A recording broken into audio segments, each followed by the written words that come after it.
The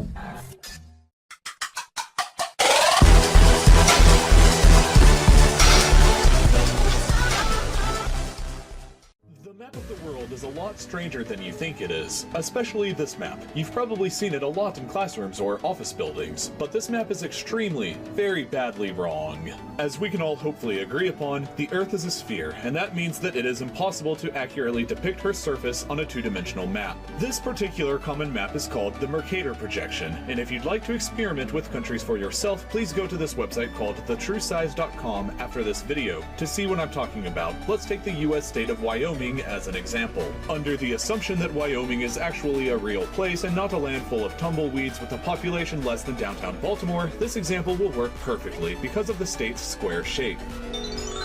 As we stack one unit of Wyoming on top of each other, we get more and more distorted as we approach the North Pole, to the point where we don't even really recognize its familiar, boring shape anymore. When we move our Wyoming stacks south, they get more squished together as we approach the equator.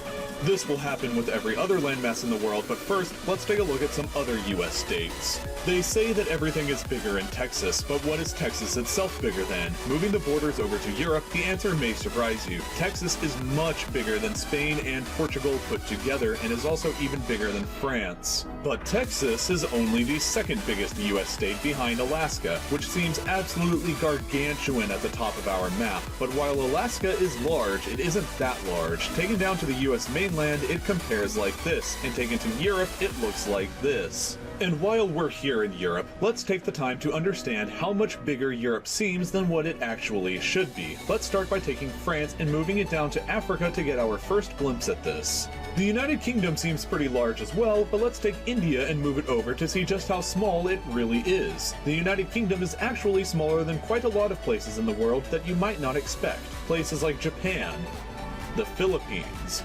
Sumatra, Madagascar, and New Zealand. Next door to New Zealand is Australia, and the UK looks so small just off the east coast in comparison.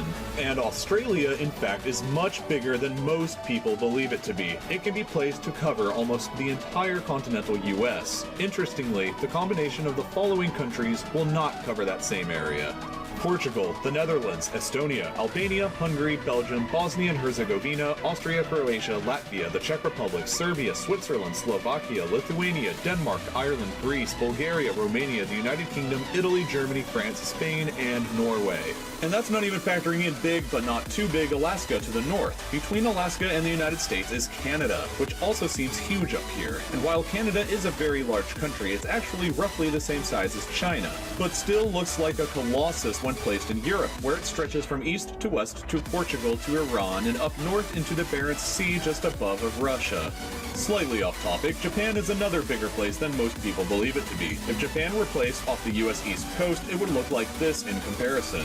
But much, much bigger than Japan, and also not often thought about, is Brazil, which is an absolutely massive country. It doesn't really look like it on our map, but when we move it to Australia, we can actually discover that Brazil is much bigger, which makes Brazil larger than one of the world's 7 continents. Brazil is also almost larger than the United States, spans almost all of Europe, but fits rather snugly into Africa. We are about to discover that Africa is a colossal continent that we don't often realize. It can almost fit the entire contiguous United States into just the Sahara Desert, and the continent can also squeeze in China, Western Europe, India, Argentina, Scandinavia, and the UK, and still have some room left over.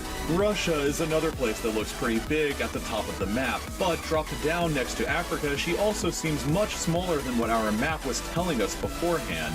While we're still here in Africa, the Democratic Republic of the Congo used to be a colony of Belgium, but Belgium in comparison looks like this. Finally, we need to look at a few other places on the map to the north and the south. Let's start with Sweden, which looks big, but comparing it to Madagascar again, we see that it actually isn't. Iceland also seems like a large island, but it's actually roughly the same size as Tasmania, just south of Australia. And finally, finally, we have the white elephant in the room of Greenland, which towers like a behemoth at the top of the map. Greenland masquerades as being a continent in her own right, looking bigger than Australia, South America, and being comparable to North America. But in reality, Greenland is much, much smaller. The globe reveals Greenland to be the island that she pretends that she isn't, and we get a much more accurate depiction this time when we compare her to Australia, South America, and North America.